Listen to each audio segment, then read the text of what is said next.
Assalamualaikum warahmatullahi wabarakatuh. Salam jumpa lagi dengan saya Samsur Ramli dalam channel pengadaan Samsur Ramli.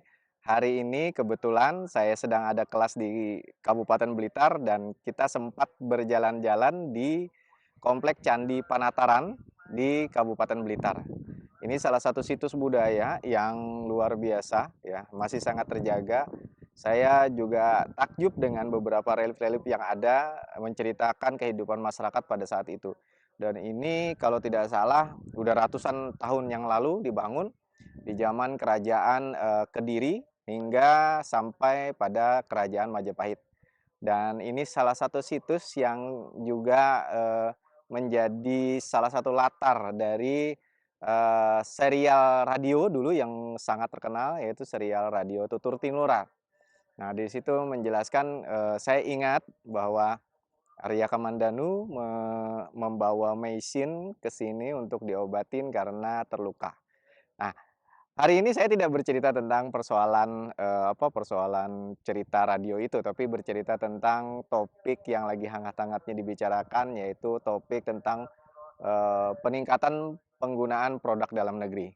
Ini saya pikir cocok juga untuk tematik, pas kebetulan kita berada di situs budaya, yang memang sangat khas Indonesia. Nah, di bagian kedua ini tadi kalau bagian pertama kita sudah membahas tadi identifikasi kebutuhannya, apakah kebutuhan kita barang tunggal, barang gabungan, jasa, atau gabungan barang dan jasa. Nah, kemudian setelah itu, setelah kita menetapkan itu, maka kita perlu mengetahui juga tentang strategi yang digunakan dalam menentukan apakah ini akan menggunakan murni 100% barang dalam negeri atau tidak kebutuhan kita itu. Nah, yang pertama, strategi di dalam proses penetapan penggunaan produk dalam negeri ini ada satu strategi yang namanya strategi diwajibkan. Yang kedua, strategi dimaksimalkan. Yang ketiga, strategi diberdayakan. Nah, ketiga strategi ini akan menentukan, oh ini ternyata kebutuhan kita ini adalah kebutuhan yang memerlukan atau memang besar manfaatnya untuk penggunaan produk dalam negeri. Satu, strategi diwajibkan. Kalau strategi diwajibkan ini, maka tadi kita tetapkan contoh ada pengadaan barang tunggal dipaketkan, misalkan pengadaan laptop, yaitu pengadaan laptop atau pengadaan AC atau produk-produk barang jadi dari pabrikasi yang ternyata satu dari ini komoditasnya dulu, komoditas peralatan komputer. Di dalam satu komoditas ini, di dalam jenis-jenis merek, tipe jenis komputer misalkan atau laptop, ini ternyata ada produk laptop, merek laptop atau komoditas laptop dari komoditas peralatan komputer yang ketika kita cek di dalam website Kementerian Dalam Negeri, oh ada tuh yang tingkat atau kandungan TKDN-nya, kandungan tingkat komponen dalam negerinya, ditambah dengan bobot manfaat perusahaan, ini juga akan kita bahas nanti di next, di yang ketiga, bobot manfaat perusahaannya begitu ditambahkan di dalam website Kementerian Dalam Negeri ternyata 40%. Ditandai dengan sertifikasi TKDN, nah sertifikasi tingkat kandungan dalam negeri. Yang kita telaah dulu adalah tentang kewajibannya.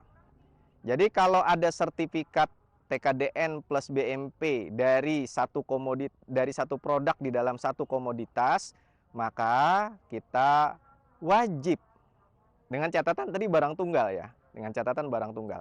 Jadi kalau barang tunggal, maka kita wajib menggunakan produk dalam negeri. Kalau ada nanti di dalam proses tender ada penyedia yang menawarkan, oh ternyata dia tidak menawarkan produk yang produk dalam negeri, ya sudah bisa digugurkan karena kalimatnya tadi jelas wajib. Nah, kita wajibkan gitu. Dengan catatan barang tunggal kemudian dia memiliki kandungan TKDN-nya di atas 25% atau 25% ke atas. Ini strategi mewajibkan. Nah, kemudian ini kita masih berbicara tentang barang tunggal. Kita belum berbicara barang gabungan, jasa atau gabungan barang dan jasa. Karena ini pelan-pelan dulu. Kemudian identifikasi kebutuhan kita barang tunggal. Tapi produknya ini ternyata ketika kita cek di website Kementerian Dalam Negeri tkdn.kemenperindak.go.id, ternyata tidak ada satu produk pun di dalam komoditas ini yang kita butuhkan itu memiliki TKDN plus BMP-nya 40%. Maka strateginya yang kita gunakan adalah memaksimalkan. Memaksimalkan ini apa? Memaksimalkan produk-produk yang memiliki TKDN 15% sampai seterusnya sampai 25% untuk digunakan. Caranya apa? Nanti kita menggunakan alat yang namanya preferensi. Preferensi menimbulkan alat namanya harga evaluasi akhir atau HEA. Ini panjang lagi, tapi nanti di pembahasan berikutnya mungkin tidak di Candi Panataran, tidak di Kabupaten Blitar, tapi di tempat lain. Nanti kita akan bahas lagi tentang ini. Karena ini materi kelas saya tentang produk dalam negeri. Nah, kemudian masih di strategi mewajibkan. Masih strategi mewajibkan, strategi memaksimalkan. Kemudian ada satu strategi lagi untuk barang tunggal adalah strategi memberdayakan. Memberdayakan ini apa? Memberdayakan untuk produk-produk yang memiliki TKDN 10% sampai dengan 15%. Ini strateginya diberdayakan. Sebenarnya antara strategi memberdayakan dan memaksimalkan menggunakan alat yang sama sebenarnya, yaitu preferensi. Preferensi dan harga evaluasi akhir. Jadi untuk barang tunggal kita dekati dengan 3 strategi. Strategi wajib, strategi memaksimalkan, strategi memberdayakan. Untuk yang lain gitu ya, untuk barang gabungan barang itu nanti kita harus hitung tingkat komponen dalam negerinya. Tidak bisa hanya melihat satu barang saja ada yang TKDN plus BMP-nya 40% di website Kemenperindak kemudian kita pakai strategi mewajibkan. Tidak bisa karena ini gabungan. Ingat gabungan ini ada 2 syarat. Dia satu komoditas dalam grup yang sama atau ini merupakan barang yang merupakan satu kesatuan satu kesatuan fungsi. Nah, ini untuk yang gabungan barang. Kemudian untuk yang jasa nanti kita menggunakan perhitungan tingkat kandungan dalam negeri karena tadi jasa ada komponen-komponen sendiri, nanti kita akan bahas. Kemudian untuk gabungan barang dan jasa juga seperti jasa.